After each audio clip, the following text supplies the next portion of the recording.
You know, over the many years that I've covered professional wrestling, I have seen a lot of changes. A lot of changes in this great sport. Here is a man that has not only turned it around 180 degrees. 180 degrees.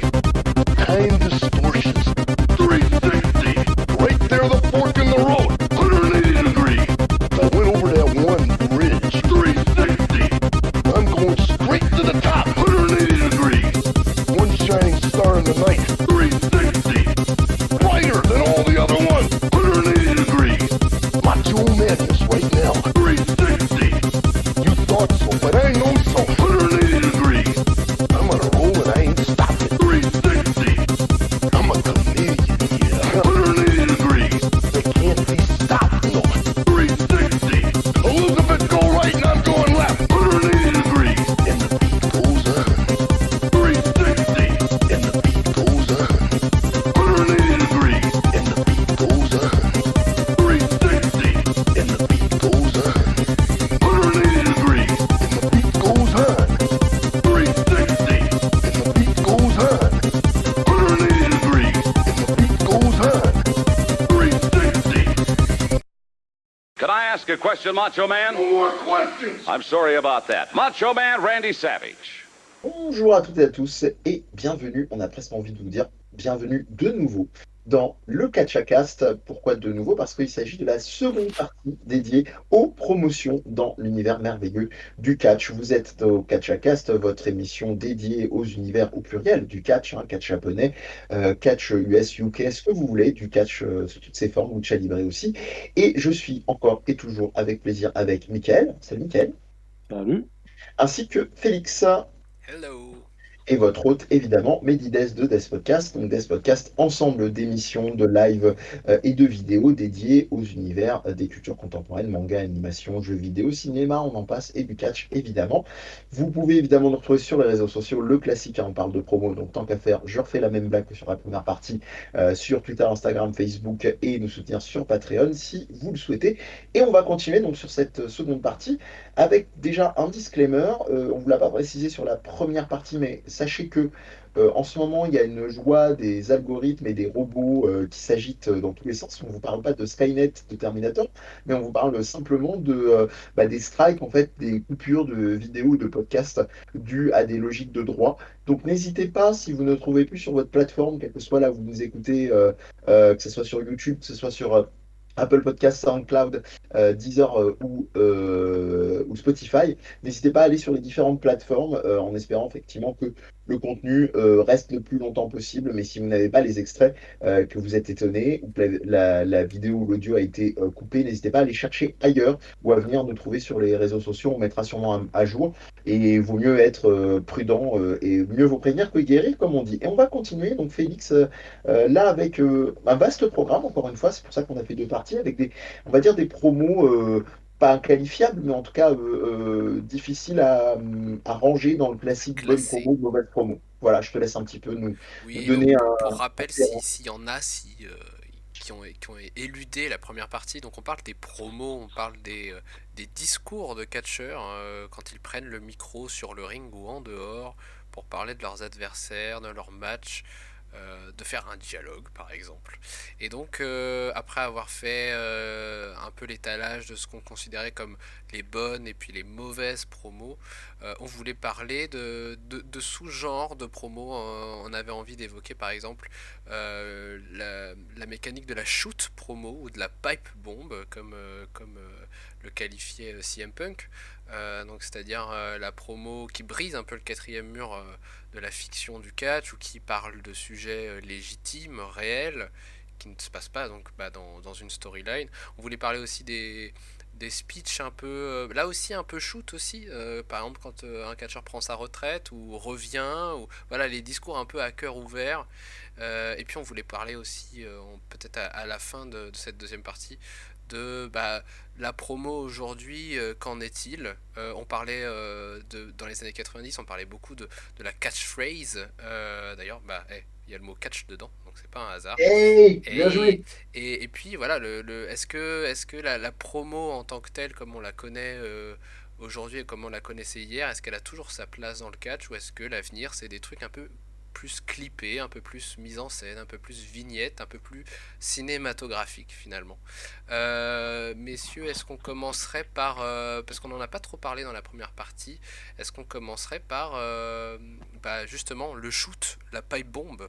Ça me paraît bien, d'autant plus que on arrivera plus vers la fin, encore une fois, d'une manière chronologique. Après, il n'y a rien de gravé dans le marbre, mais peut-être sur des univers, comme tu le disais, en ouverture plus cinématographique, vu qu'on a commencé, le hasard a fait à parler en définissant les promos de John Cena. On vous renvoie à la première émission. Mais oui, ça me paraît bien, la paille de bombe pour commencer. Donc là, j'introduis un peu ce que c'est, et puis après je vous laisse en parler tous les deux. Yes. Donc la pipe bomb, la shoot promo, c'est le discours d'un catcheur au micro qui n'est pas prévu, qui est non seulement improvisé, mais qui n'est pas forcément, préparé avec les instances créatives du catch, d'une promotion de catch, d'une fédération de catch, d'un show de catch. Et donc parfois ça peut être très mal vu parce que le catcheur prend la parole alors sur des sujets auxquels il n'était pas autorisé à divulguer ou à débattre. Et parfois cette shoot promo, elle est aussi, elle mélange la fiction et le réel. C'est une une impro pardon, autorisée. Et l'exemple le plus parlant, on va mettre peut-être un tout petit extrait parce que tout le monde la connaît à force. C'est cette promo de CM Punk en juin 2011 où Évidemment. sa fin de contrat arrive et Vince McMahon lui dit, alors ça on le voit pas à l'écran, mais lui dit eh ben vas-y, si t'as des trucs à dire, je te laisse les dire. Et comme le disent les Américains, le reste c'est l'histoire. I want you to digest this because before I leave in 3 weeks with your WWE Championship, I have a lot of things I want to get off my chest. I've grabbed so many of Vincent K. McMahon's imaginary brass rings that it's finally dawned on me that they're just that. They're completely imaginary.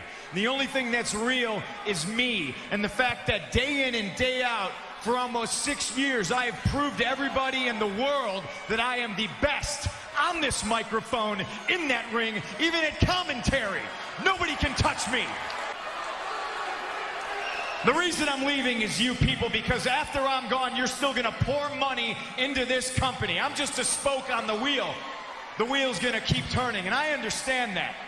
And I'd like to think that maybe this company will be better after Vince McMahon's dead, but the fact is, it's gonna get taken over by his idiotic daughter and his doofus son-in-law and the rest of his stupid family. Donc voilà, CM Punk qui voilà, a juste déballé tout ce qu'il avait sur le cœur. Le fait qu'il en avait marre de parler de superstars et de sports entertainment et pas de catch, qu'il en avait marre que Vince McMahon lui mette toujours des bâtons dans les roues à lui et à d'autres catcheurs, qu'il en avait marre que John Cena soit le seul et unique catcheur à être au sommet de la WWE à l'époque, et plein d'autres choses. Il citait des noms qui n'avaient plus été cités depuis des années, comme Brock Lesnar par exemple, et il finit même par presque aller trop loin, où il dit que la WWE se porterait mieux si Vince McMahon était mort. Et c'est à ce moment-là que son micro est coupé. Alors est-ce que le micro est coupé parce que ça allait vraiment trop loin, ou est-ce que c'était un geste théâtral de la part de la production? Ça, je pense qu'on le saura vraiment jamais, parce que CM Punk n'en a pas vraiment parlé, je crois, de ça, de ce point de détail-là. Où est-ce qu'il y avait plus de piles? C'est le mec Où est-ce qu'il y avait super plus de piles Voilà. Est-ce que Moi, vous, les gars, il y avait des choses à dire là-dessus? Ouais, Michael, apparemment. Moi, je pense personnellement que rien n'est jamais vraiment. Il n'y a pas de perte de contrôle comme ça à la télévision en live. Je pense que c'était prévu. Après, peut-être qu'il a eu une certaine marge de liberté dans ce qu'il devait dire, mais que je pense que c'était un angle, quoi. À mon avis, et que c'est ce qu'on appelle un work to shoot.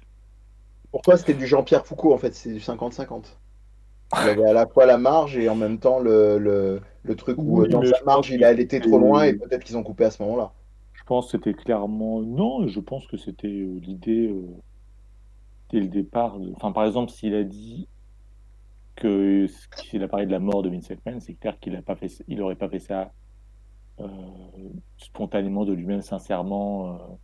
Je veux dire, enfin, je pense pas que ça, c'est quelque chose qui est venu de Vince McMahon, par exemple. Il aurait pas dit ça sans que Vince McMahon lui dise de faire ça. Ah, ça, Après, je ne sais pas. Ça, j'avoue que je sais pas, parce qu'il a toujours été non, hyper vindicatif dans ses Je, propos. je Et... rejoins, oui, je rejoins Félix, moi, à ce niveau. non, moi, je pense que vous êtes naïf. Je, Bah, je pense après, que je tends aussi à croire un minimum l'interlocuteur, c'est-à-dire que si, enfin l'auteur plutôt, c'est-à-dire que CM Punk, après s'être barré de la WWE en très mauvais termes, suite à énormément de problèmes de management et de santé aussi, il s'est barré avant la fin de son contrat, il est allé tout raconter au micro de Colt Cabana dans son podcast, The Art of Wrestling, et Colt Cabana. Et donc il avait raconté quand même en détail ce qui se tramait en coulisses, et son contrat n'avait pas à être renouvelé à l'époque en 2011, donc c'était vraiment du qui tout double pour cette promo. Je pense qu'on lui a laissé on lui a laissé un peu la scène à lui pour dire bah ok, tu veux vraiment être au top, bah montre-le, vas-y, fais-toi entendre, et il a tout déballé, ce qu'il avait sur le cœur, et dans l'éloquence qu'on lui connaît depuis des années. Enfin, CM Punk, c'est quelqu'un qui est un des plus grands promo guys, comme on dit dans le jargon de l'histoire du catch peut-être. Et, euh, et finalement, la plupart des choses qu'il a adressées dans cette promo, elles avaient l'air d'être vraies, à ce qu'il en disait, en tout cas après coup, des années après. C'était pas forcément à son avantage d'admettre que c'était vrai, même après avoir été sorti de la WWE. Il y a eu énormément de problèmes aussi. Il a eu la lettre de fin de contrat le jour de son mariage ensuite. En 2011, quand son contrat a finalement été renouvelé grâce à tout l'engouement qu'il y a eu autour de cette promo et autour de son match contre John Cena à Money in the Bank, il a vraiment signé son contrat, d'après ce qu'il dit, hein, il a vraiment signé son contrat le soir même de Money in the Bank. Donc je pense que c'est aussi, c'est pas forcément naïf, mais c'est trop simple aussi de dire que tout ça n'était que prévu. Pour moi, c'est dans le, on va dans le après, il même, y on va dans le même a truc que de dire que le Montreal Screwjob n'a jamais vraiment existé et que c'était de la fiction, quoi. peut-être qu'en effet, il y avait un côté un peu incontrôlé qui a peut-être été un peu trop loin dans cette promo. Après, il y a aussi, je pense que le catch a quelques réussites dans son histoire, ou sans aller jusqu'à dire que le Montréal Screwjob, c'est pas vrai et tout et tout. Après, c'est Ouais, un peu de la théorie du complot, mais il y a quelques réussites dans l'histoire du catch. Après tout, c'est un peu l'objectif, que je veux dire. Il y a des fois où le catch a réussi probablement à nous faire croire à des choses qui en fait n'étaient pas vraies. C'est un peu la magie du catch aussi. Donc je pense que les quelques trucs dont on pense qu'ils étaient vrais, il y a toujours une chance qu'ils ne l'étaient pas réellement. Après, il y a aussi la dimension, il faut savoir, je vais encore prendre un exemple avec Kevin Owens, ça je peux le caser plein de fois, mais il y a aussi une dimension, parce que par rapport au fait que justement la promo était un peu trop loin et que peut-être on ne sait pas exactement ce qui était prévu, ce qui n'était pas prévu dans ce qu'a dit CM Punk. Vince McMahon aime jouer avec ça, c'est-à-dire qu'il a un côté aussi un peu maso, je pense, qu'il ah, a un peu des trips un peu Oui, bizarres, j'en avais déjà ouais, parlé, oui, et tout que à fait. je peux vous donner C'était dans quelle émission, justement, pour faire ta c'était promo Bad et la Booking. nôtre? C'était pas Ouais, c'est Bad ça. Booking. Ouais. Ouais, Ouais. voilà. Ouais, allez Et écouter. il y a l'exemple dont j'avais parlé justement de la fameuse altercation entre Kevin Owens et Vince McMahon, où Vince McMahon s'est pris un coup de boule, dont on n'a jamais Ouais, vraiment su. Enfin, clairement, il jusqu'à avait quel point l'air. il était vrai, ouais. Bah, le coup de boule avait l'air vrai pour le. Ça avait étonné tout le monde parce que bon, Vince McMahon avait quand même 73 ans à l'époque et on s'était dit à ce moment-là, mais attends, mais enfin, quand t'es Kevin Owens, tu fous un vrai coup de boule à Vince McMahon qui est ton patron, qui est un boss qui pourrait avoir des complications de santé derrière, c'est quand Ouais. même un peu particulier. Et on sait quand même, Kevin Owens a quand même raconté plus tard que avant ce coup de boule, Vince McMahon était censé dire des horreurs à Kevin Owens pour l'énerver, et il lui a vraiment dit à l'oreille, il n'a pas voulu répéter quoi, mais il a vraiment dit à l'oreille des choses hyper horribles et vexantes pour l'énerver encore plus. Donc ça veut dire que Vince McMahon, si je parle de ça, c'est parce que Vince McMahon aime bien se mettre dans une situation un petit peu maso, où il va créer un espèce de monstre qui contrôle plus derrière, en fait, quoi. Donc je Ouais. pense qu'il y a probablement un petit peu de ça dans cette promo de CM Punk aussi. C'est-à-dire que peut-être qu'il a été voir CM Punk avant, ça se trouve, en lui disant T'es une vas-y, merde. ouais, t'es une merde, montre-nous un petit peu ce que t'es capable de dire. Voilà, et du coup, donc Nos pieds.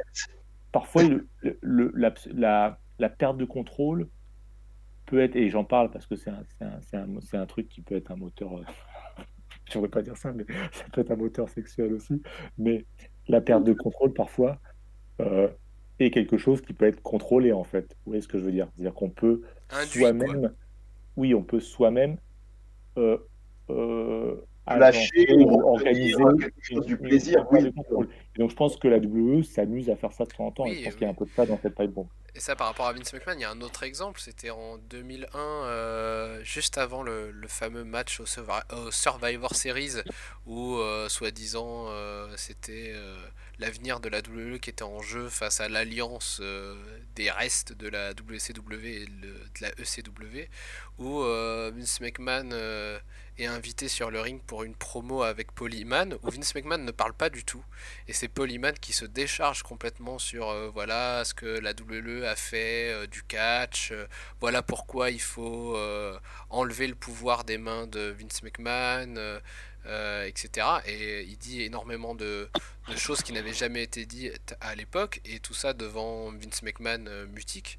Donc je pense qu'il y a à la fois le côté presque sacrificiel, genre je me sacrifie, je me mets au devant de tels propos négatifs contre moi pour faire monter la hype et l'excitation du public, quoi. The billionaire Vince McMahon, the creator of sports entertainment. I've waited so long to see you face to face like this. And I've waited so long to tell you to your face that I hate your stinking guts. But it's not just me. It's your children that hate your stinking guts, Vince. You are, so help me God, the most disgusting, vile son of a I've ever seen in my life. Ouais. Oui, je pense, c'est vraiment pour t'emboîter le pas, hein, Michael. Tu le disais à moitié sérieusement, à moitié avec humour, mais oui, la question de l'espèce de tension un peu quasiment sexuelle dans ce rapport comme ça, sadomasochiste, hein, on vous renvoie vraiment à l'émission sur le booking où Michael en avait beaucoup parlé autour de la figure de Kevin Owens, mais c'est quand même caractéristique. Donc il y a un moment, je pense, ça fait plus trop il y a plus trop d'ambiguïté par rapport à ça.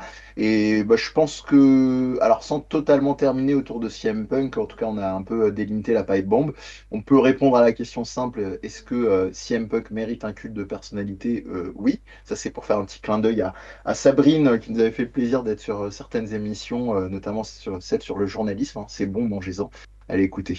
Est-ce qu'on a des choses à rajouter, mon cher? Je sais que Félix, toi, Moi, un je jour ça nous peut-être, bon, on aura une émission il y en entière a, sur. il y en a plein des shoots promo historiques, voilà, qui se sont vus dans l'histoire. Alors c'est un truc quand même très typique. Il y en a pas avant le début des années 90. Quand même, c'est un truc vraiment qui a été surtout utilisé, exploité par les Monday Night Wars, donc aux États-Unis quand Raw et Nitro, donc l'émission de la WCW, étaient en face à face tous les lundis soirs, et donc il y avait une bataille d'audience.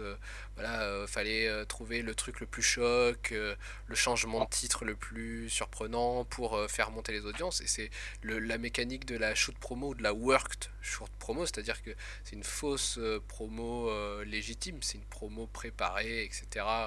Et on a l'impression qu'elle est réelle.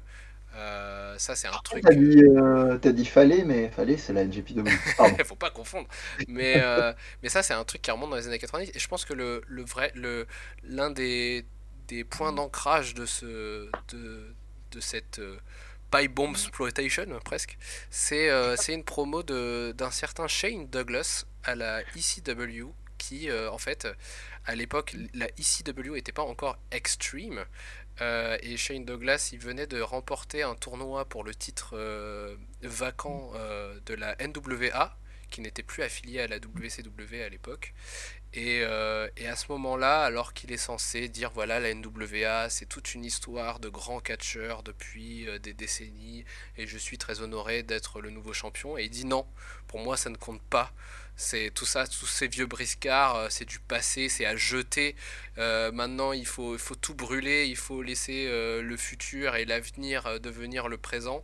Et l'avenir, c'est la Extreme Championship Wrestling.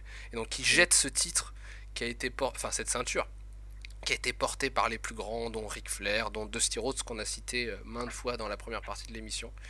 Et ça, c'est une shoot promo qui apparemment à l'époque était préparée par lui, par Paul Heyman, donc encore lui, qui était à la tête de la direction créative de la ECW, mais qui n'était pas,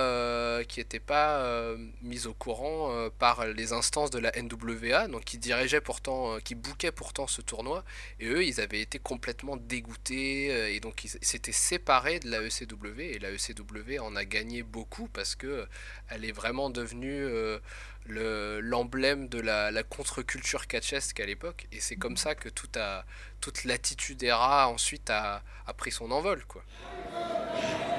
And Rick Steamboat, and they can all kiss my ass.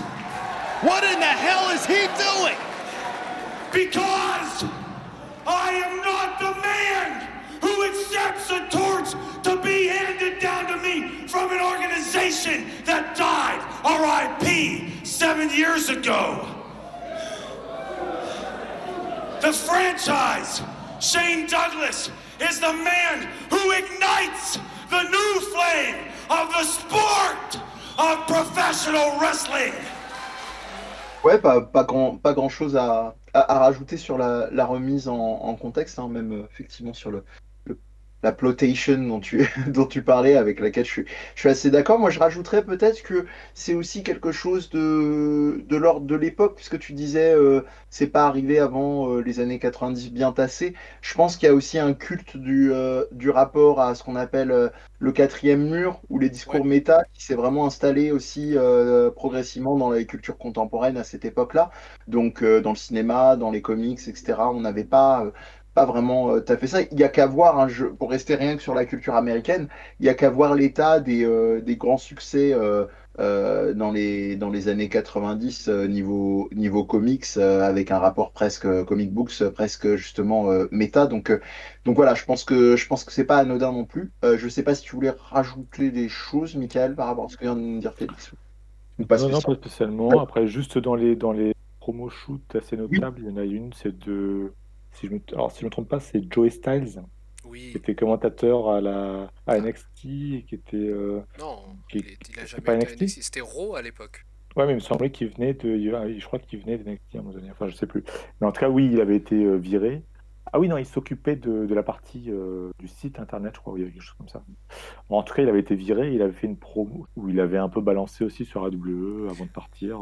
Ouais, ça, il y avait tout un contexte aussi à rappeler, c'est que Joey Styles, bah, c'était un commentateur de la ECW, d'ailleurs, en parlant, et à un moment donné, je ne sais plus si je crois que c'est Jim Ross qui a été absent des commentaires de Raw pendant 9 mois ou un truc comme ça, parce qu'il avait eu encore un problème de paralysie faciale, et pour le remplacer, ils avaient dépêché Joey Styles, et quand Jim Ross est revenu, avant qu'il revienne, ils ont donc viré, avec des grosses guillemets, parce que ça s'est avéré être un faux licenciement, un licenciement fictif. Ils ont viré Joey Styles pour ensuite le faire devenir le commentateur de la nouvelle ECW qui allait commencer sous la houlette de la WWE quelques mois plus tard, en fait. Et donc le fait de lui donner cette plateforme un peu shoot pour cracher sur la WWE, c'était pour amorcer le nouveau programme ECW qui était censé Ouais, être voilà. l'alternative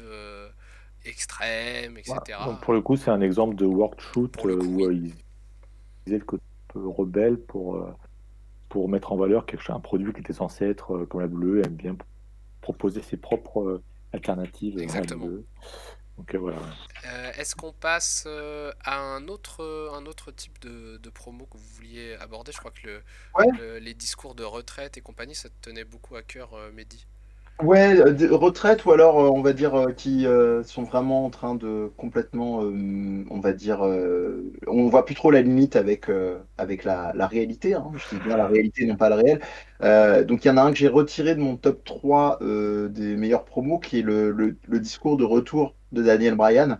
Alors je vais quand même expliquer le contexte émotionnel et l'ascenseur lui aussi émotionnel qui a été le mien à l'époque. C'est que j'ai eu une petite période de coupure, on va dire, de mon rapport au catch, on va dire, peu avant l'ascension de Daniel Bryan. Donc j'ai repris avec effectivement toute cette montée en puissance complètement folle qui a été la sienne jusqu'au pinacle, qui a été le WrestleMania, où il s'est vu gagner les deux titres en l'occurrence. Et peu après ça, donc il y a eu cette annonce suite à un match contre Kane avec sa blessure au cervical qui a mis fin, pensions-nous à l'époque, à sa carrière. Et je crois 2 ans après, si je dis pas de bêtises, un retour lors de SmackDown où il était responsable, comment ça s'appelle, c'est responsable créatif, c'est ça? Je sais plus c'est quoi le nom de cette fonction. C'était General Manager, c'est pas ça? Ouais, ça doit être ça, oui, oui. Et où il est venu dire, bah, là, j'ai un autre truc à vous annoncer, en réalité, en plus de mes annonces de General Manager, c'est que j'ai eu, effectivement, j'ai été cleared, greenlighté, enfin, tous les feux sont au vert pour une reprise pour moi, avec en plus la possibilité de revenir lors d'un WrestleMania à l'époque. Et voilà, moi, j'ai trouvé ce discours, et je pense que je suis pas le seul, dans un registre un peu qui se rapproche de ce que nous disait Michael autour de Mark Henry tout à l'heure, extrêmement émouvant. Et c'est toujours intéressant, hein, de toute façon. Là, je dis c'est un truc à part, mais même Mark Henry, quelque part, ça venait un petit peu jouer avec le fait que sa retraite était potentiellement un truc réaliste. Donc voilà, moi c'était un exemple sur lequel je souhaitais partir, et sur toujours cette logique un peu, je vais me la jouer américain, un peu larger than life, donc plus grande que la vie elle-même, dans ce genre de moments émotionnels et en même temps authentiques par moment, quoi. Donc voilà, moi c'était un peu l'exemple canonique sur lequel je voulais partir, sur cette catégorie-là, à laquelle on peut tout à fait greffer les discours de retraite, bien entendu, comme tu disais, Félix. Les gens qui ont dû un peu arrêter leur carrière de façon Abrupt, ouais. Prématuré. surprenante, bah, je pense à, même si j'ai pas revu l'extrait, je me souviens plus trop, mais je pense, il y en a deux très connus, il y a Shawn Michaels, bien sûr, Oui, le fameux euh, Losing Your Smile, Ah oui, oui, en 97.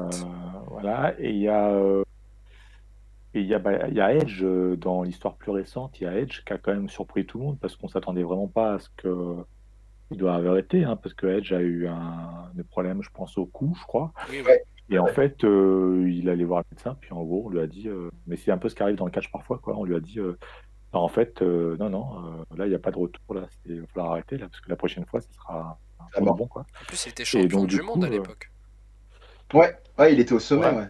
Donc, il a dû faire une promo pour. En plus, c'est très surprenant quand on voit quelqu'un en plein milieu. Après, bah, de toute façon, il n'y a pas longtemps, il y a eu, dans le même registre, il y en a quand même une très importante, c'est Roman Reigns, hein, qui est venu nous expliquer Et qu'il avait oui. un cancer. Et ça, Et c'était un peu bizarre j'ai aussi, même parce encore que c'est. plus émouvant aussi. Et on l'a évoqué tout à l'heure et on s'est dit que c'était quand même un comble de pas citer son nom. Mais il y a Becky Lynch aussi. Cette année qui, alors qu'elle était championne féminine, Oui, présente oui. la mallette du Money in the Bank à Asuka et pour lui dire que Oui. c'est Tout à à elle fait. d'être championne parce qu'elle, elle va devoir Euh, s'occuper de son bébé, quoi. Moi, j'ai trouvé ça beaucoup plus. Bah, le problème, c'est que C'est ouais, pas là, les c'était mêmes un peu registres. bizarre parce que déjà, Oui, c'était une bonne nouvelle presque. Bon, enfin, c'était pas. voilà, Oui, c'est oui, ça. oui, oui, c'est Ah, pas le bon. même registre, mais c'est Et puis le même surtout, il y avait truc à comme cœur ouvert, je trouve. malheureusement, ils ont voulu qu'Asuka réagisse de façon. Enfin, Asuka réagissait de façon très artificielle en face. Donc, c'était très. Elle Enfin, moi, savait j'ai pas trouvé ça. comment réagir, ouais. Oui, Ouais, puis j'ai trouvé après, ça très bizarre en fait, très malaisant, hein. là-dessus, on pourrait partir gloser longtemps parce qu'il y en a qui disent qu'elle était même pas totalement au courant. Enfin bref, mais la question est pas là, mais je vous rejoins tous les deux dans des registres différents. C'est que Michael, dans le sens où effectivement, on n'est pas dans le même registre de type d'annonce émotionnelle. Il y en a où il y avait une vraie réalité de dangerosité par rapport à leur truc et un arrêt de carrière total. Après, on sait quand même, je vais nuancer, que dans le cas de Becky Lynch et effectivement de son annonce, non pas de départ à la retraite, mais en tout cas de départ actuellement, de par sa grossesse, il y a quand même toujours cette dimension très délicate de s'éloigner longtemps du ring. Donc évidemment, est-ce que effectivement sa pop, sa hype sera maintenue? Il y a plein d'éléments qui rentrent en jeu. Bon, après on peut venir supposer peut-être que ils recapitaliseront du fait que notamment son conjoint à la ville, c'est Seth Rollins, donc peut-être que pour la WWE au niveau business c'est intéressant, au-delà du talent évidemment de Becky Lynch et de ses fans derrière. Mais bref, en tout cas tout ça pour dire que là on était aussi dans un autre registre, c'est bien, ça donne une espèce de sous-genre qui là ne concernerait pas, ne peut concerner qu'exclusivement les catcheuses en l'occurrence, c'est assez intéressant.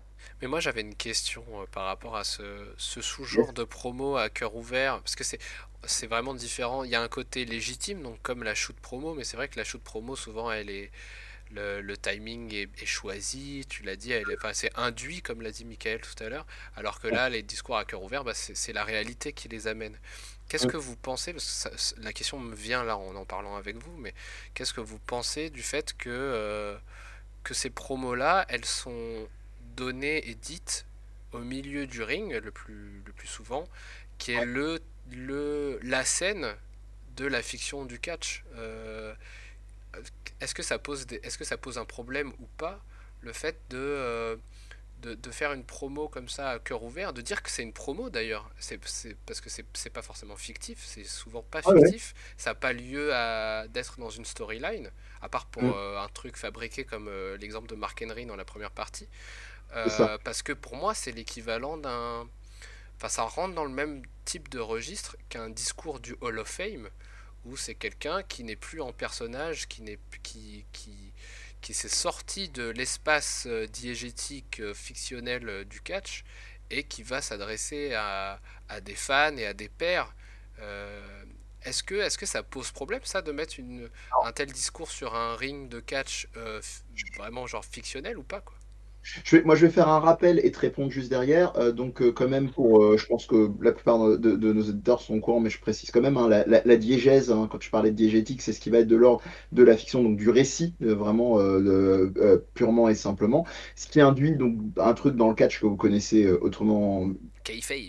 plus, voilà, le kayfabe. Donc, je vous renvoie aussi à l'émission que nous avions enregistrée à l'époque sur la question et où on était d'ailleurs arrivé en grande partie en termes de conclusion que les cartes avaient clairement été rebattues depuis des années, pour pas dire des décennies, dans ce rapport au kayfabe.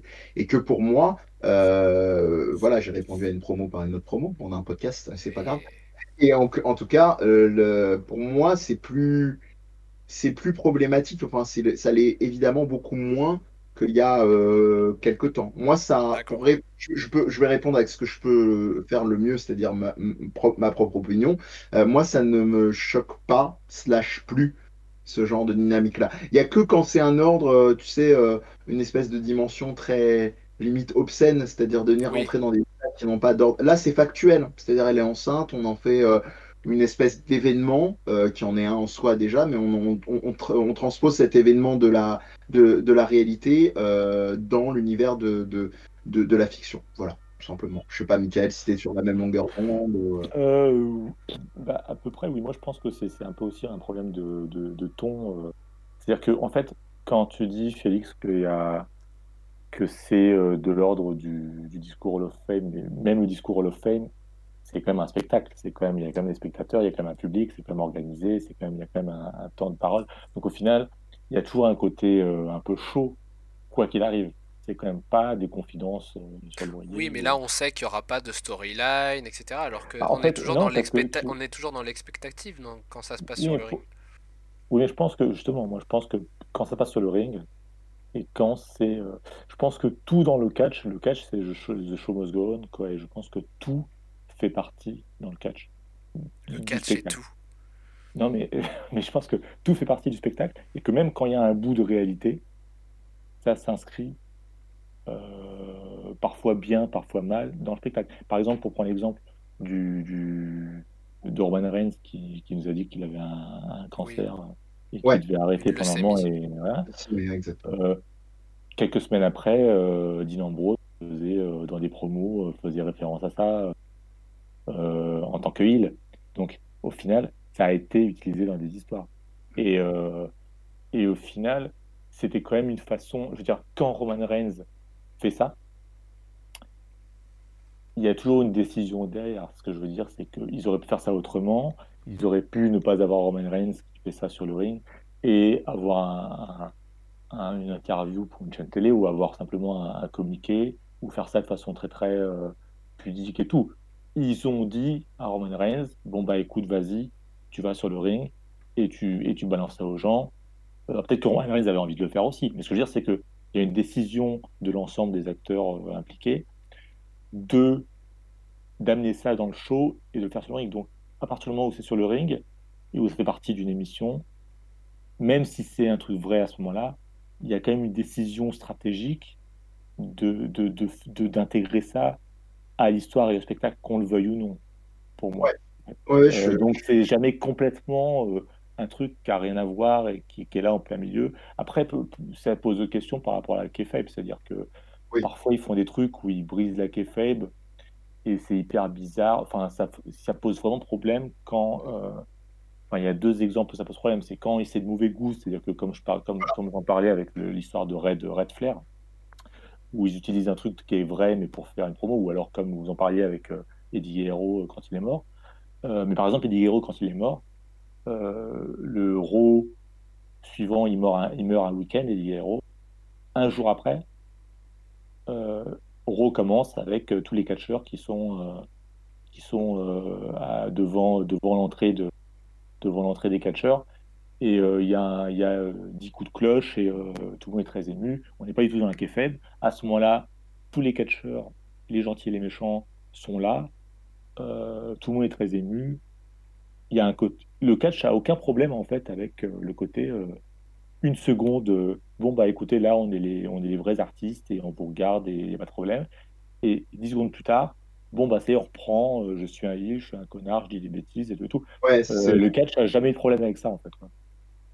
C'est assez, ouais, je suis assez d'accord, c'est problématique, mais ça rejoint ce que tu évoquais juste avant, la dimension délicate, c'est-à-dire qui va accepter de se cogner, de dire que chez Eddie Guerrero, il est mort en tant que personnage.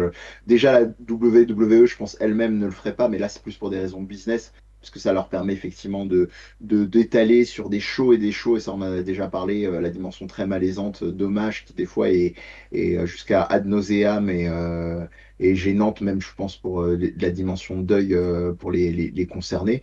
Donc voilà, ce serait presque un autre débat en tant que tel. Mais ouais, après, je pense que c'est toujours simplement une question de subtilité. Le seul truc, par contre, que je trouve curieux, c'est qu'il y a un deux poids deux mesures. Bon, après c'est récent, hein, j'ai pas souvenir, vous me direz, mais d'annonce de grossesse dans l'annonce vraiment officialisée dans la WWE comme l'a été Becky Lynch. Mais il n'y a pas d'exploitation de cet élément-là. Je trouvais ça dommage, quoi. Personne n'a rebondi dessus, donc peut-être que ça accentue aussi ce que disait Michael, dans le fait que la promo avait encore moins de sens. Il n'y a pas une catcheuse qui venait dire ah bah ouais, en fait. C'est une faible, elle a pris le prétexte de la grossesse. T'es sûr qu'il n'y a pas eu j'ai pas souvenir, ouais, ils n'ont pas beaucoup joué dessus. Il y a peut-être eu, hein, mais vraiment ça devait être isolé, pas très travaillé. Donc je me dis, est-ce qu'il n'y a pas aussi une dimension un peu de deux poids, deux mesures entre les genres d'événements qui sont à l'œuvre et la capacité de rebondir dessus. Ouais, par rapport au catch féminin, moi, il y a un truc qui m'a toujours un peu agacé, qui faisait beaucoup à un moment donné, par exemple, que je trouvais un peu bizarre, moi, qui faisait beaucoup, enfin, à un moment donné, il le faisait trop, je trouvais ça horrible, c'est qu'il jouait toujours il jouait tellement sur le côté Diva Revolution à un moment donné, que, en fait, c'est un peu différent, c'est-à-dire que ce que tu dis, c'est intéressant, c'est-à-dire que, justement, presque, en fait, les hommes peuvent se permettre de faire des promos un petit peu qui jouent sur la réalité de tout, voilà. C'est là que les femmes ont un côté, elles sont, à un moment donné, elles sont toutes, elles se serrent les coudes et elles vont forcément. Et soit ça, soit elles se traitent de bitch à longueur. Non, mais ce que je veux dire, c'est qu'il y a pas mal de shows à un moment donné quand c'était la Diva Revolution. Je sais pas si vous vous souvenez, qui se terminaient limite par toutes les femmes qui venaient sur le ring saluer le public en mode non, mais en fait, on est tout amis et c'est exactement. Voilà. Ça, c'était hyper bizarre en fait. Moi, je trouvais ça horrible. Parce que mais T'as super synthétisé, c'est-à-dire que les femmes dans le cadre des promos sont. Il n'y a pas beaucoup de nuances, elles sont beaucoup dans des clichés de genre, comme vous êtes en train de dire, soit effectivement dans le care, dans l'idée vraiment du soin, et on est toutes soudées, toutes contre le reste du monde, soit effectivement, comme disait Félix aussi, un petit peu à j'aime pas le terme, mais ça résume bien, à bitcher entre elles, genre Beach Please, ou alors à provoquer, etc. Donc c'est vrai qu'il y a moins, je trouve, de nuances de ce qui est autorisé aux hommes, aussi parce que c'est récent, hein, faut pas, même si c'est avec des avancées sympas et d'autres un peu moins, c'est un peu le tango, c'est deux pas en avant, un pas en arrière, hein, la fameuse Women's Revolution, hein, à la WWE en particulier, mais c'est peut-être encore récent et ils essayent un petit peu, petit à petit, d'arriver à jouer avec ça. Mais voilà, je me posais simplement la question, je pense qu'on a peut-être d'autres genres dans notre besace, Félix, à évoquer, Pour comme quelle limite? moi, Michael a voulu l'évoquer. Je pense il faut donner la place à cette promo-là. Il y a aussi le type de promo nanardesque, c'est-à-dire c'est pas forcément des mauvaises promos, c'est pas des ratés, mais on sent que c'est pas très bien ficelé, que ça n'a pas trop de sens, mais elle est tellement iconique et divertissante et rigolarde que qu'on est obligé voilà d'admettre que celui qui l'a signé est aussi un artiste d'une certaine manière. Donc évidemment le fleuron de ce type de promo nanardesque, c'est la promo de Scott Steiner à la TNA, où il essaie de faire des maths et des probabilités pour dire que c'est lui qui a le plus de chances de gagner contre Kurt Angle ou Samoa Joe. Celle-là, elle est géniale, quoi. Attends, je pense on va quand même en mettre un extrait, je pense. You know, they say all men are created equal, but you look at me and you look at Small Joe, and you can see that statement is not true. See, normally if you go one-on-one with another wrestler, you got a 50-50 chance of winning. But I'm a genetic freak, and I'm not normal. So you got a 25% at best at beating me. And then you add Kurt Angle to the mix, your chances of winning drastically go down. See, the three-way at Sacrifice, you got a 33 and a third chance of winning. But I got a 66 and two-thirds chance of winning because Kurt Angle knows he can't beat me, and he's not even going to try. So, Samoa Joe, you take your 33 and a third chance minus my 25% chance, and you got an 8 and a third chance of winning at Sacrifice. But then you take my 75% chance of winning, if we used to go one-on-one, and then add 66 and two-thirds percent, I got a 141 and two-thirds chance of winning at Sacrifice. See, Joe, the numbers don't lie, and they spell disaster for you at Sacrifice. Donc voilà, donc c'est surtout Mickaël qui voulait en parler. Est-ce que tu peux nous dire pourquoi celle-là, c'est une des premières qui t'est venue à l'esprit quand on a préparé l'émission? Bah parce que celle-là est très très connue. Moi je crois que je l'avais vue à l'époque en plus, mais je pense qu'elle est très connue parce qu'elle est sublime, parce qu'en même temps elle est impressionnante, parce qu'en fait c'est pas facile à faire, parce qu'il arrive quand même enfin il garde son rythme justement parce il est de la vieille école, donc il sait faire une promo rythmée, intense, et en même temps il dit n'importe quoi. Et c'est encore plus rigolo quand on voit avec les sous-titres et tout, parce que euh, il se trompe en plus beaucoup dans ce qu'il dit. Donc non seulement sa promo est incompréhensible, mais en plus il se trompe dans ce qu'il dit. Donc comme en plus il essaie Je pense que ceci dit, c'est pareil. On a tendance à voir ses promos comme un truc, un peu un ratage et tout. Mais je suis sûr que lui avait conscience que ça serait ridicule et que c'était un peu l'idée. Enfin, à mon avis. Je Ouais, pense qu'il pour en jouait moi, déjà un peu.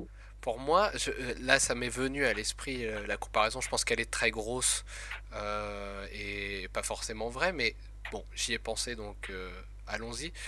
Pour moi, ça me fait penser à un discours de Donald Trump, en fait. Ça n'a aucun sens, ça se contredit deux phrases plus tard, et pourtant, enfin, en tout cas, les supporters de Donald Trump sont divertis par un tel propos, quoi. Et nous, en tant que fans de catch, bon, c'est pour des raisons non politiques et donc dédramatisantes, mais pour moi, c'est le même genre de truc, quoi. C'est vraiment bon, voilà, pour pas faire la promo de Donald Trump non plus, mais pour moi, Bon, alors, il y a un truc, quoi. alors, en tout cas, moi, pour enchaîner, j'ai un autre cas de figure qui est un petit peu Ah, intermédiaire dans cet ordre d'idée-là. Je suis surpris de ne pas y avoir pensé et qui est plus récent. Donc, c'est bien, permettra de faire un pont.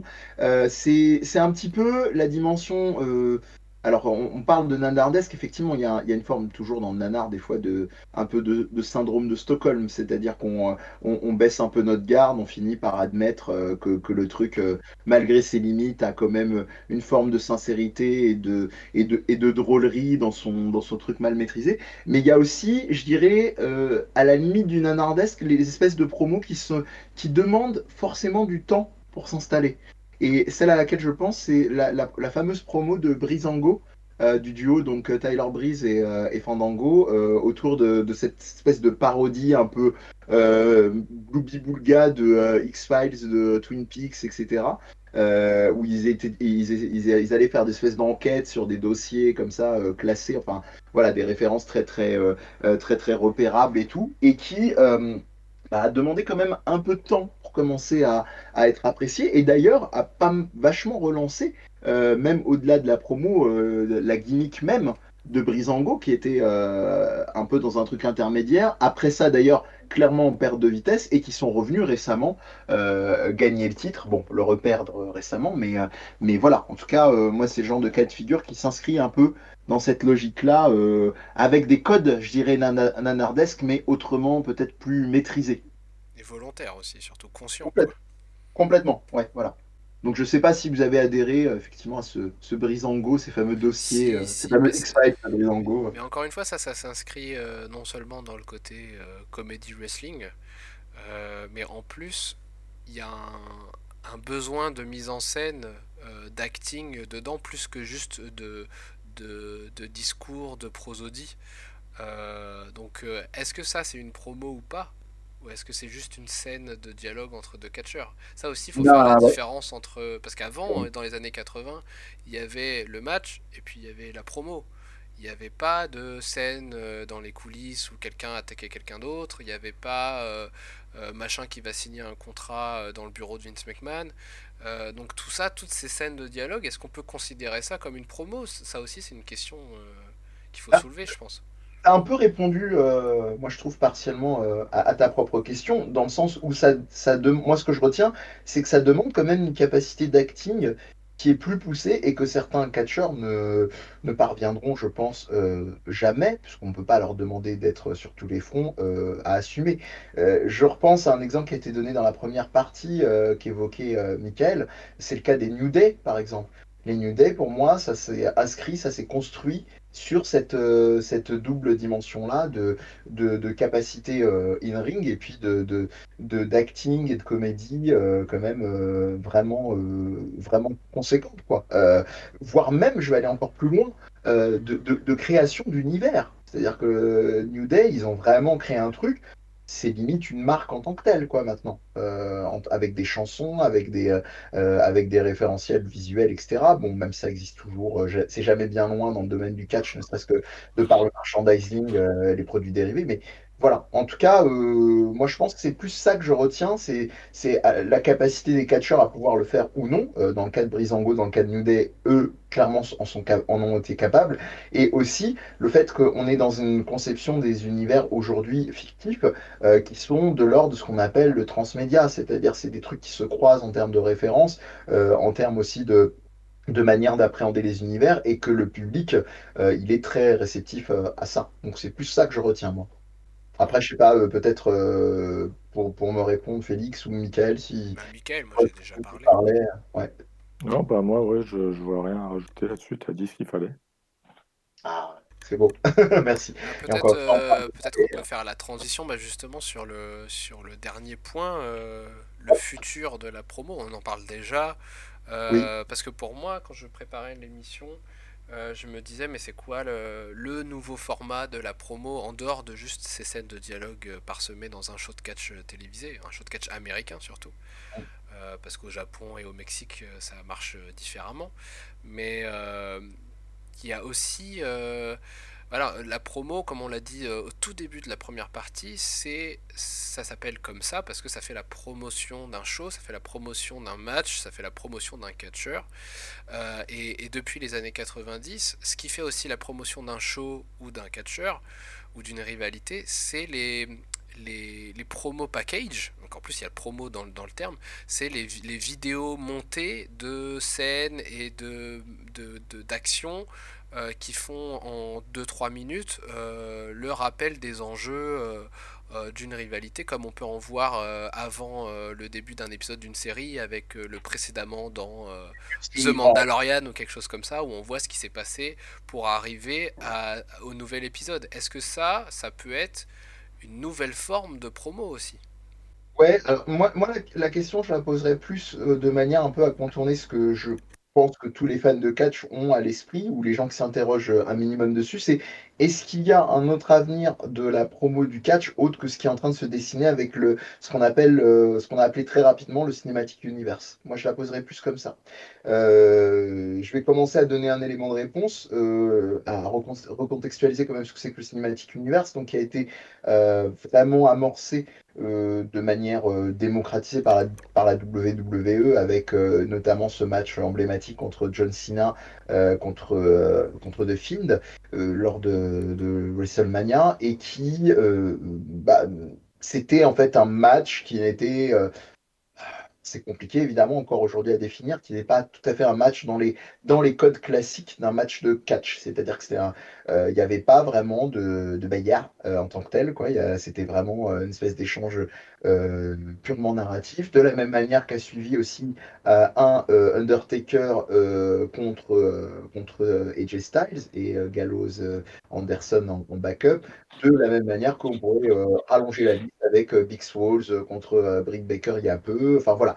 Et en plus, on pourrait aussi, là aussi, ce sera forcément une émission un jour, mais c'est aussi des trucs mixtes. Moi, je voulais aussi décaler sur un autre truc que Félix m'a fait. Alors, je n'irai pas jusqu'à dire découvrir, mais en tout cas, m'a vraiment fait mettre le doigt dans l'engrenage et surtout de la façon dont on considère le catch.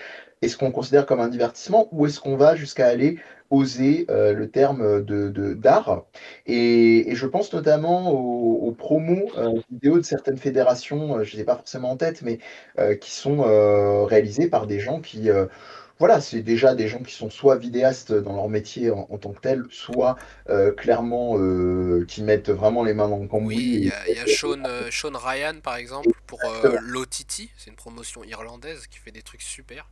Voilà, voilà. Et là, ça m'intéresse. Ça, c'est des gens de cas limite dont on parle très peu. Moi, très sincèrement, avant que Félix me mette vraiment le pied à l'étrier, je connaissais de loin, je connaissais par d'autres vidéastes éventuellement qui en parlaient, mais c'est vrai que c'est un truc dont on parle pas, et ça interroge vraiment la dimension formelle, ça interroge vraiment qu'est-ce qu'on en dit, sans être à stricto sensu, comme tu l'expliquais avec des cas comme la WWE ou la EW, des grosses fédérations, ou la NJPW, une espèce de package promotionnel qui vient synthétiser une espèce Ouais, de et puis là, évidemment. dans ces packages-là, parfois ça tire jusqu'au surréalisme, parce que par exemple, je me rappelle d'une vidéo où là, c'était pour un match, pour l'OTT, c'était Jordan Devlin et Walter, donc le champion NXT UK actuel. Et Walter, à un moment dans la vidéo, il était présenté comme littéralement un géant, genre Godzilla, qui sortait de l'eau et qui faisait face à Jordan Devlin qui était sur une falaise irlandaise, quoi. Donc Ouais, comme ça paraît surréaliste, mais dans le contexte de la vidéo, qui était le but dont le but était de mettre en avant un combat de David contre Goliath, quoi, très typique du catch, ils arrivaient à faire sens avec tous ces effets spéciaux, etc., quoi. ouais. Et c'est là où c'est génial, ça devient, c'est plus des promos en fait. Pour moi, c'est un truc hybride qui reprend les codes de la promo, mais qui deviennent des espèces de courts ou de moyens métrages. Et clairement, on est dans l'analyse. On vous en avait parlé dans une des premières émissions. On avait diffusé des extraits de mythologie de Roland Barthes où il parlait de la figure du catch. On est vraiment dans ces considérations-là, c'est-à-dire qu'on est dans des espèces de figures mythologiques, des êtres comme ça qui sont là on a une tendance de plus en plus avec les capacités athlétiques de certains catcheurs. Alors On va en prendre certains qui sont emblématiques. Vous preniez un peu comme Ricochet, comme Will Ospreay, qui d'ailleurs sont, on en avait parlé dans d'autres émissions, sont un petit peu qualifiés de spot monkey, donc de faire plus que des cabrioles, plus que du catch à proprement parler. Ça, c'est encore une autre discussion, mais qui viennent représenter un peu, Mustafa Ali aussi d'une certaine manière, viennent représenter des catcheurs comme ça qui, on se dit, il n'y a même plus de limite avec les super-héros, c'est-à-dire on a ce même hyper célèbre où Osprey parvient à contrer un Rana, je crois, un Hurricane Rana de Ibushi, Oui, qui a été décliné en what 1000 versions vidéo, dont une des plus connues est de mettre l'espèce de To Be Continued de JoJo's Bizarre Adventure avec ce morceau super connu dont j'ai oublié avec la ligne de basse I'll là. be the roundabout Voilà, de merci. Yes. De Yes, tout à fait. Yes, yes, yes, non, c'est pas ça. En tout cas, voilà, voilà. Moi, les limites, elles sont là pour te répondre très longuement. Excuse-moi, Félix, et peut-être donner la parole à Michael sur ce qu'il en pense là-dessus. Moi, je m'interrogerais plus sur tout ce côté-là. Moi, je partirais dans la direction complètement opposée. Ah, bah super. Mais en effet, c'est en effet une possibilité, puisque, enfin, tu as raison de parler de ça, puisque il y a probablement à l'avenir une branche du catch qui va être de plus en plus cinématique, donc ça va dans ce sens-là. Mais en fait, moi, j'aime bien le catch très réaliste. Et moi, du coup, dans les différents styles de promo qu'il y a, dont on n'a pas forcément parlé, encore plus, je disais qu'il y avait une évolution vers de promos très très épiques, vers des promos plus naturels. Mais en fait, si on va encore plus loin là-dedans, on peut avoir le style New Japan, où les catcheurs ne sont pas forcément des personnages Hum, extrêmement. Enfin, ça a tendance à changer maintenant, mais ouais, initialement, moi, ce que j'aime bien à New Japan, c'est qu'il y a un côté très sportif, qu'il n'y a pas forcément de promos. Alors, il y a des promos dans le ring qui sont plus des espèces de discours de fin de match c'est ça. qui pourraient être des discours, par exemple, dans du MMA, de quelqu'un qui fait. Ouais, C'est pas forcément, même si il y a parfois des éléments plus narratifs et de plus en plus, mais en fait, il pourrait avoir l'air de discours parfaitement naturel de quelqu'un qui a gagné et qui dit qu'il est content ou qui dit ce qu'il a envie de faire après. Et en plus, la majorité des promos de la New Japan se font dans des conférences de presse.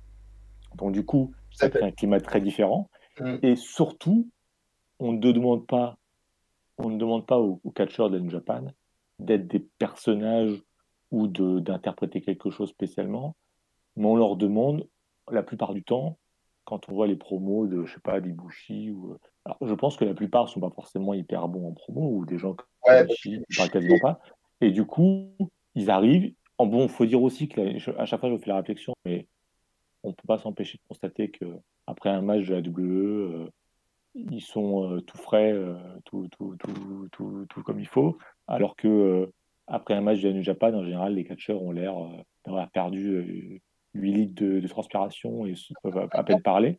c'est vrai. Euh, et du coup, il faut dire qu'à New Japan, bon, je pense qu'il y a réellement un investissement physique qui est plus important, mais qu'en plus, ils vendent énormément, Ouais. ils vendent beaucoup plus qu'à la WWE, parce que je pense qu'à la WWE, il y a l'idée que c'est un peu des super-héros, donc justement, ils doivent jamais vraiment avoir l'air. Rester clean, ouais, c'est ça. Un Clark Kent Voilà, ne voit ils jamais doivent les auréoles sous sa chemise. voilà. Alors Ouais. qu'à New Japan, c'est vraiment le côté, quand le match est terminé, ils rampent Oui, c'est bah, jusqu'à juste truc, je pense. et après, ils font leur interview backstage à Mm. moitié mort. En général, c'est en mode, enfin, il faut voir.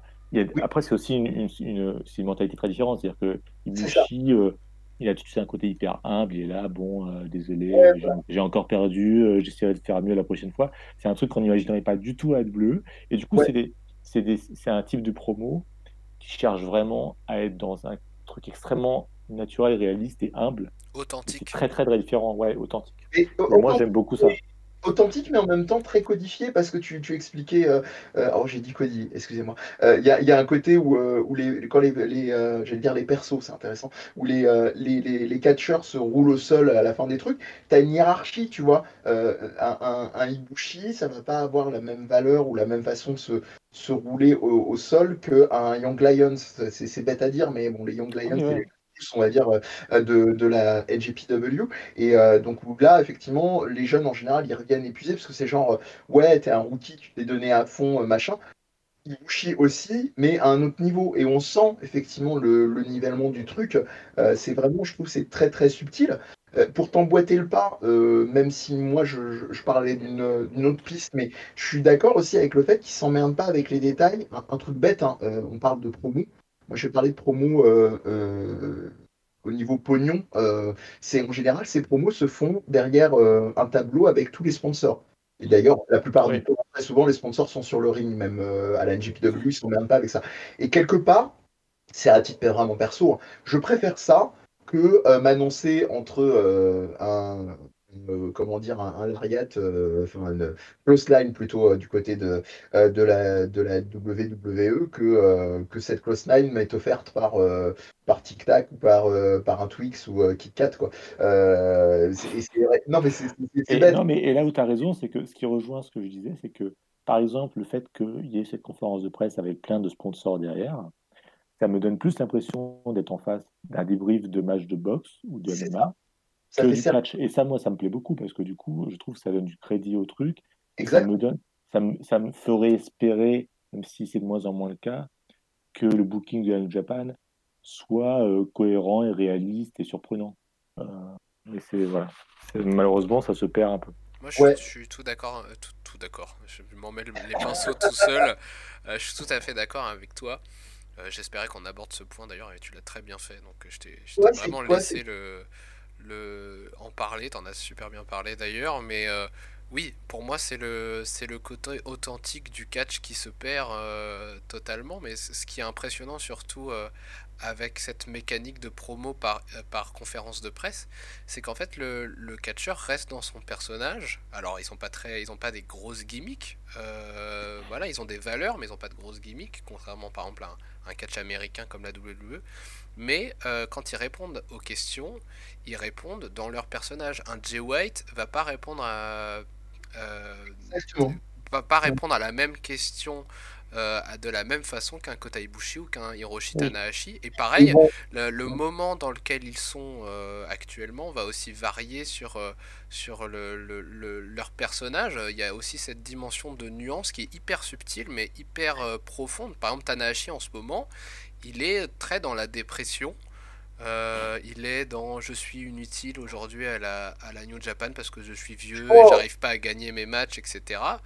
d'accord. Mais c'est quand même un Tanahashi toujours vaillant, toujours dans la bonté, la Le générosité. change.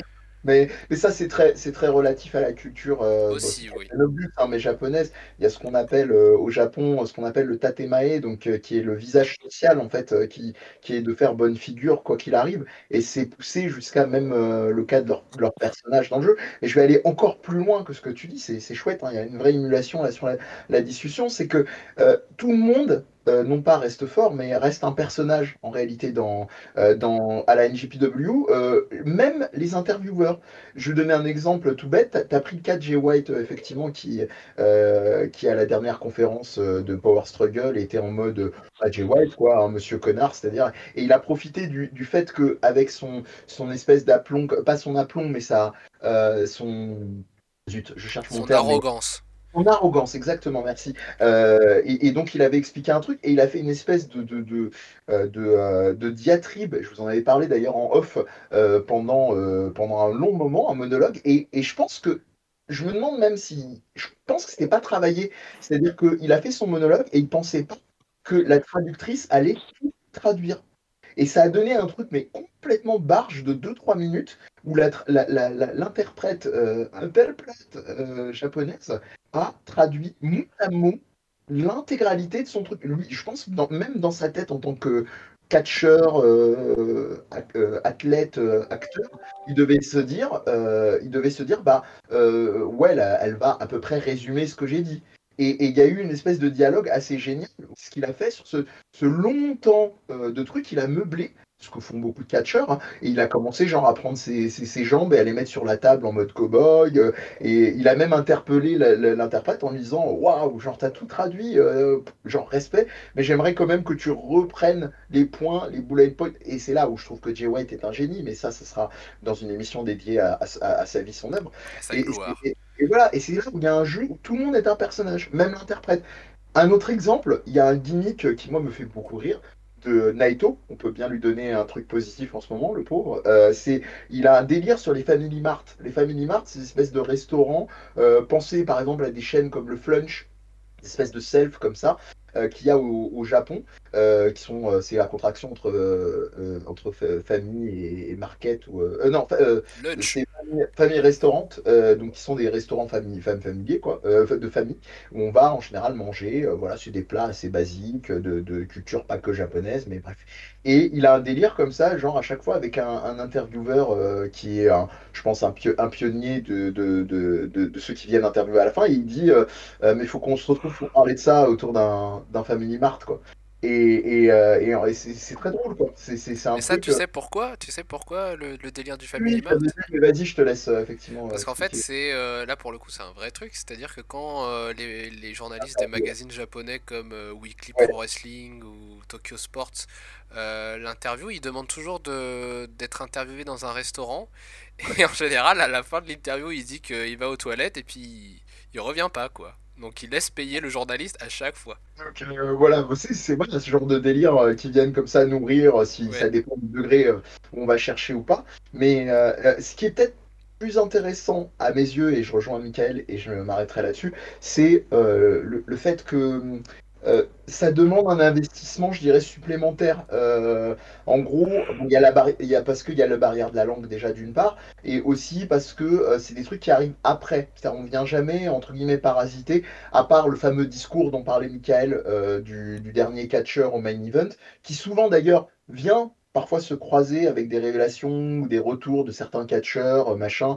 On a eu ça assez souvent, ou même des unions, le fameux très emblématique pour revenir encore une fois avec Kenny, quand il s'est retrouvé à finalement accepter les bras de Kota Ibushi et à reformer les Golden Lovers à l'époque. Enfin voilà, c'est là où c'est très intéressant et où c'est suffisamment séparé mais fluide pour vraiment créer comme ça une dimension de promotion, je trouve intéressant. Chacun s'investit comme il veut et il n'est pas parasité dans on va dire, son appréciation du catch. Oui, et puis pour moi, tu parles d'investissement, et c'est très juste parce que toute cette méthodologie de promo, ça se base sur de l'impro en fait. Tu réponds à des questions comme ton personnage devrait y répondre en fait, selon ses valeurs, etc. Alors, Alors que le modèle inverse, par exemple à la WWE, même si depuis quelques années c'est un peu plus laxiste entre guillemets, et c'est pas forcément d'un point de vue péjoratif que je le dis, mais pendant plusieurs années, c'était les promos, comme on dit, scriptées, donc écrites par des scénaristes. Apparemment, c'est vraiment que pour certains catcheurs assez rares que c'est laxiste, mais pour la plupart, c'est encore Oui. comme ça. Hein. Mais donc du coup, eux, ils n'ont pas forcément à penser leur personnage, ils font qu'interpréter un texte. Et moi, ce que je voulais dire, c'est que par rapport à tout ce que vous avez dit, et pour rebondir sur ce que moi je disais avant, le côté justement plus réaliste et plus authentique et simple, enfin, et humble et tout ça, ce qui est intéressant, c'est que justement, il y a toujours de la kayfabe, il y a toujours Jay White, il y a toujours des gens qui sont quand même dans un personnage. Et moi, c'est ça qui m'intéresse, c'est que on peut partir d'un aspect extrêmement réaliste où on imaginait, moi j'adorerais, si j'avais la possibilité de le faire, faire une espèce de maquette d'émissions de catch avec des catcheurs sur un ton Vas-y, vraiment viens, on le fait. extrême. Ah, moi j'adorerais, mais j'ai pas de ouais, catcheur, c'est j'ai pas de parti, hein. catcheur en stock. Mais j'adorerais faire un truc où c'est vraiment un ton, genre vraiment s'inspirer du MMA, c'est-à-dire voir comment. Parce que quand on y J'ai pense, en toujours effet, voulu faire ça aussi. par rapport à.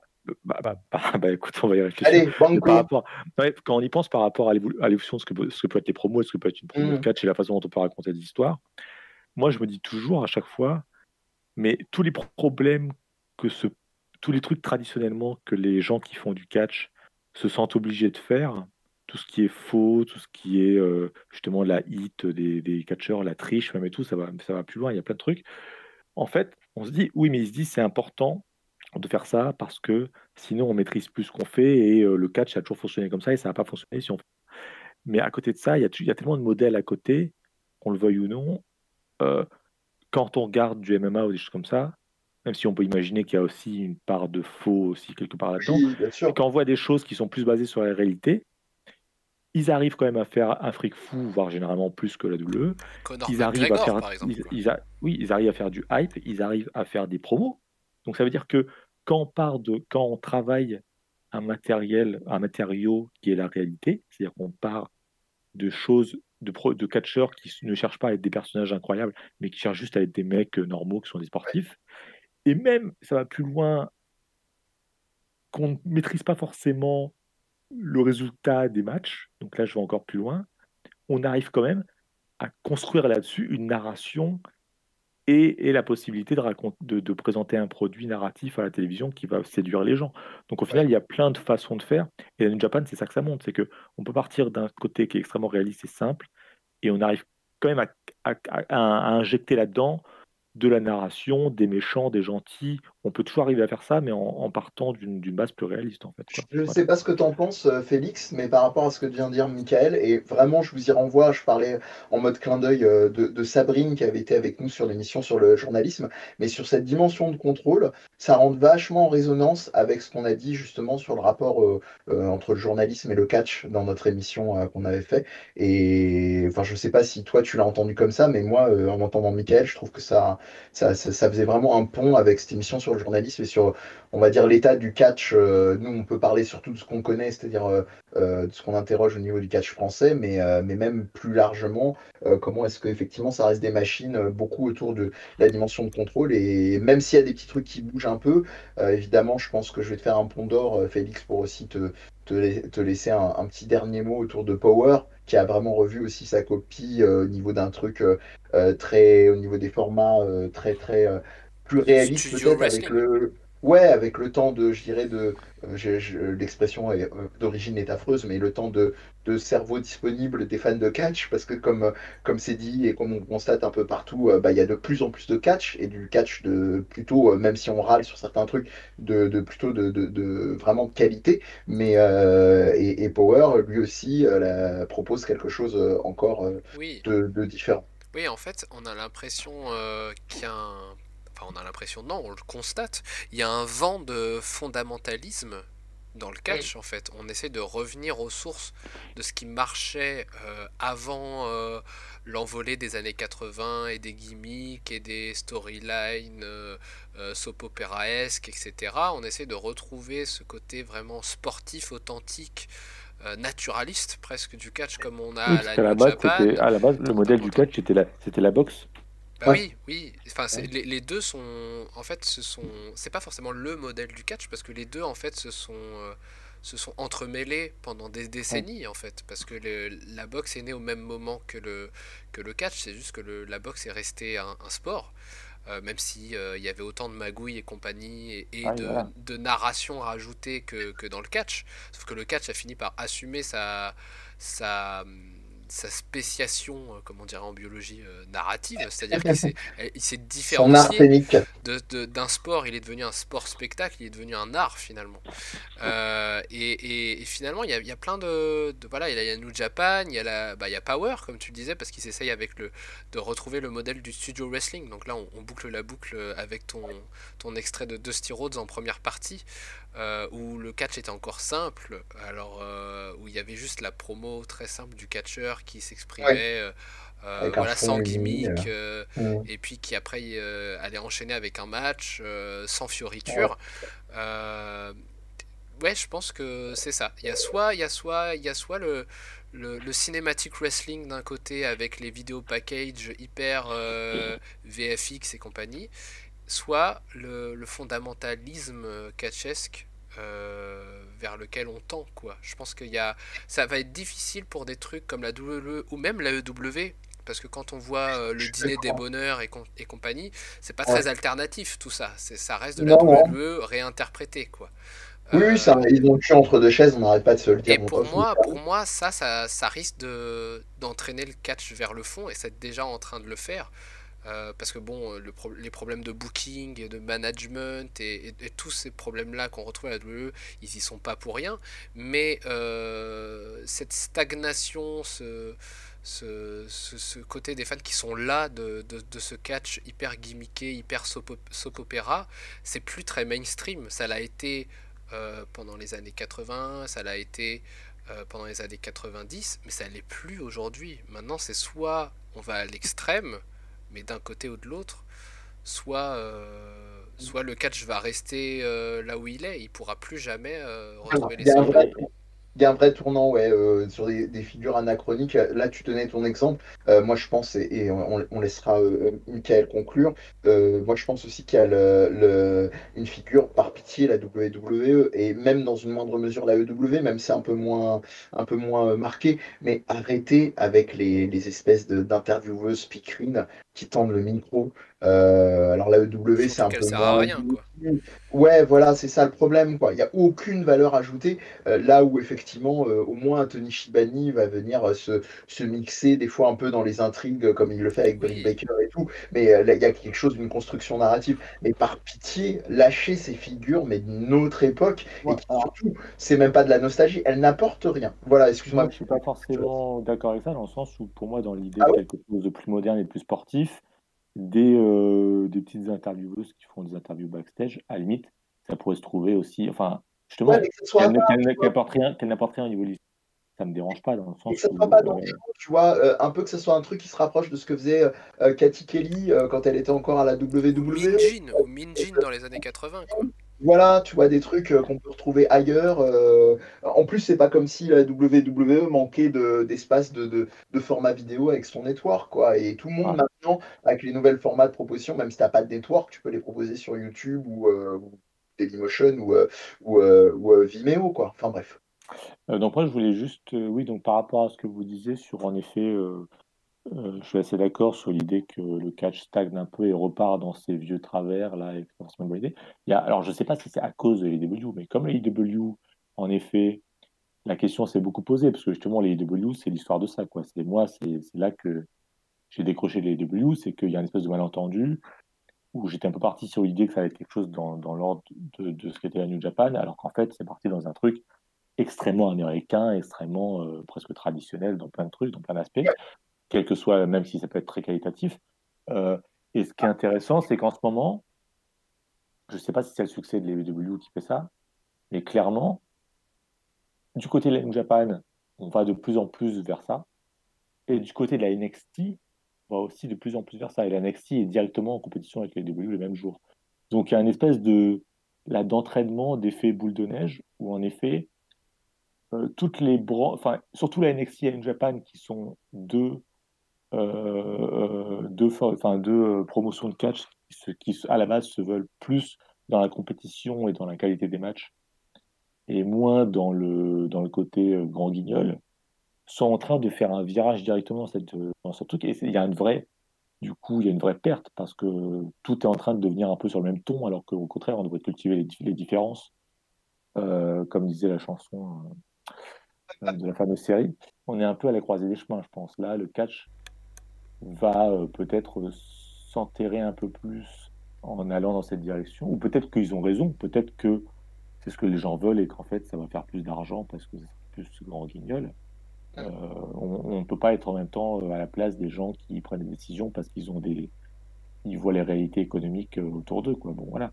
Mais c'est clair que je pense qu'on est en plus avec l'avènement du catch cinématique, il pourrait aussi prendre la place de beaucoup de choses, parce que qu'on le veuille ou non. C'est ça. Le dernier Money in the Bank, qui était complètement cinématique et ridicule, il a remplacé ce qu'aurait pu être un très bon match à échelle qu'on n'a pas eu du coup cette année à cause de ça. Je veux dire, donc à un moment donné, voilà, il faut prendre des décisions et en effet, ça va dans une direction ou dans l'autre. Voilà, j'arrête. Parenthèse. C'est très bien. Et moi, je vais surfinir et après, je pense qu'on Surfinir. pourra s'arrêter là, sauf si Mehdi il a un dernier mot. Ah non, non, non, Sur non, ce non. sujet-là, je vous invite juste tous les deux et puis tous nos auditeurs à lire un article de l'économiste spécialiste de catch qui s'appelle Brandon Thurston. Son titre s'appelle WrestleNomics, où il a écrit un article là-dessus.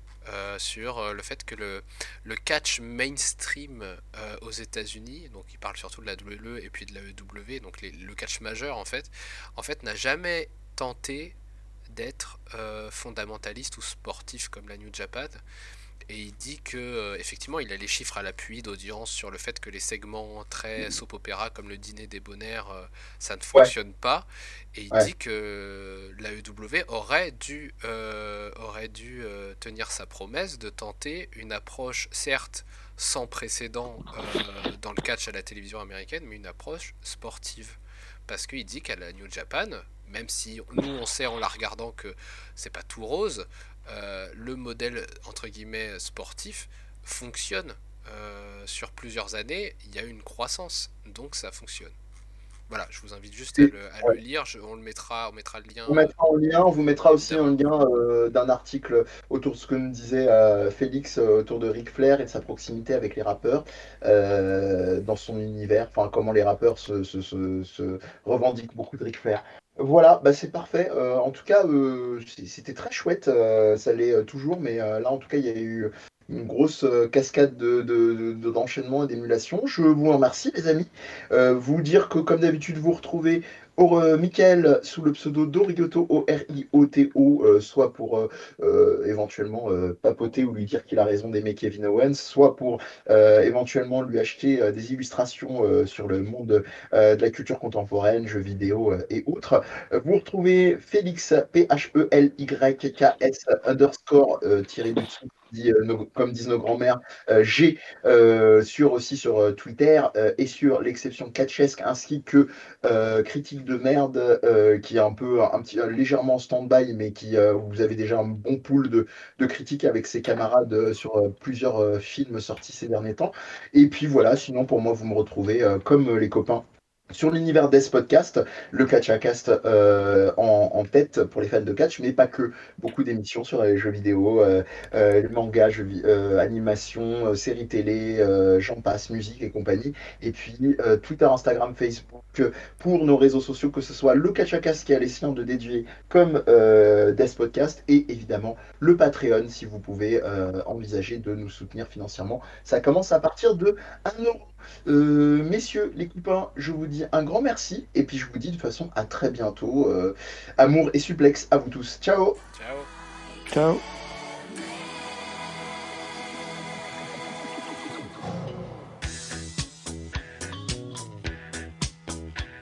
Solitario nella notte va, se lo incontri gran paura fa, il suo volto ha la maschera tigre. Retrouvez Catchacast et bien d'autres émissions de Death Podcast sur Twitter @DeathPodcast, DEEZ podcast au pluriel tout attaché, et Facebook à la page du même nom.